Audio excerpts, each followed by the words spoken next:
Si tu veux partir en vacances et que tu t'inquiètes de comment tu vas t'occuper de ta tortue pendant que tu ne seras pas là, voici quelques conseils. Mais avant toute chose, je vais te demander de t'abonner à ma nouvelle chaîne YouTube où je raconte plein d'histoires, des threads d'horreur ou des biographies de stars comme Bruce Lee, 6ix9ine, Amy Winehouse, Snoop Dogg, Mesrine, etc. Va t'abonner massivement, appuie sur ce petit bouton juste ici ou va dans ma description, ça m'aiderait beaucoup et va me dire en commentaire ce que tu penses de mes vidéos, ça me ferait super plaisir. C'est parti. La première chose qu'il te faut quand tu pars en vacances, c'est un feeder automatique. C'est un petit boîtier que tu vas fixer à côté de ton aquarium et qui va distribuer de la nourriture autant que tu l'as désiré en le programmant au préalable.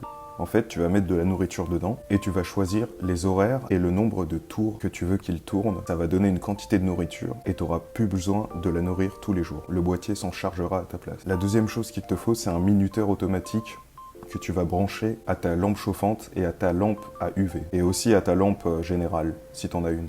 Le minuteur, c'est super important parce que tu vas pas pouvoir laisser éteindre tout le temps ni allumer tout le temps, ça risquerait de brûler.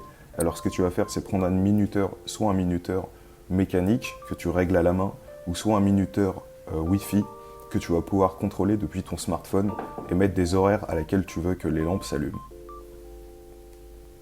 Et je te conseille vraiment de faire des petites pauses pendant l'allumage. C'est-à-dire que ta lampe chauffante, si tu l'allumes 8 heures d'affilée, elle va vraiment chauffer. Donc il faut que toutes les 2 heures, sur ton minuteur, tu programmes une petite pause, peut-être de 15 minutes, le temps qu'elle se refroidisse. Comme ça, tu n'auras aucun risque d'incendie. La troisième chose qu'il te faut, évidemment, c'est le filtre. Donc il te faut un filtre, tu ne vas pas pouvoir laisser une eau polluée tout le temps. Peut-être que tu avais l'habitude d'avoir un bassin ou un aquarium sans filtre dans lequel tu changeais l'eau à la main. Mais là, si tu pars en vacances, ce serait beaucoup mieux d'avoir un filtre. C'est même indispensable.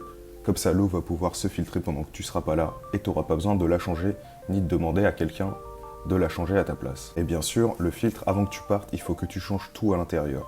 C'est super important, comme ça tu n'auras pas de galère.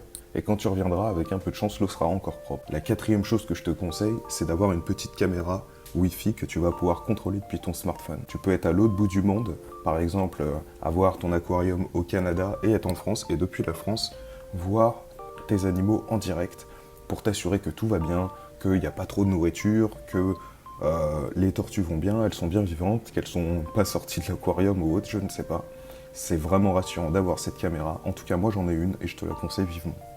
Et la cinquième chose que je te conseille, c'est d'avoir un proche qui puisse intervenir au cas où il y a un problème que tu observes justement sur ta caméra. Si jamais quelque chose est tombé ou quelque chose te semble pas marcher ou autre, en tout cas c'est très bien d'avoir un proche qui soit à l'aise avec les reptiles, qui connaisse un petit peu ta structure pour pouvoir changer l'eau si jamais il y a un problème, s'occuper du filtre, de tes tortues ou toute autre galère qui soit possible. Voilà, c'était 5 petits conseils. Un dernier conseil, c'est sur ton feeder automatique, je te conseille de vérifier au préalable la quantité de nourriture que ça verse à chaque tour que tu vas effectuer avec. En tout cas, c'était 5 conseils quand tu pars en vacances pour ta tortue. J'espère que tu as apprécié, que les conseils t'ont bien aidé. Je ferai peut-être une autre vidéo avec d'autres conseils, enfin c'est même tout à fait possible. En tout cas, abonne-toi, mets un petit like, ça soutient la chaîne. Et n'hésite pas, encore une fois, à aller voir mon autre chaîne, Babylon TV. Ça me ferait super plaisir que tu ailles voir ça. Et abonne-toi surtout à cette autre chaîne. Salut, à bientôt.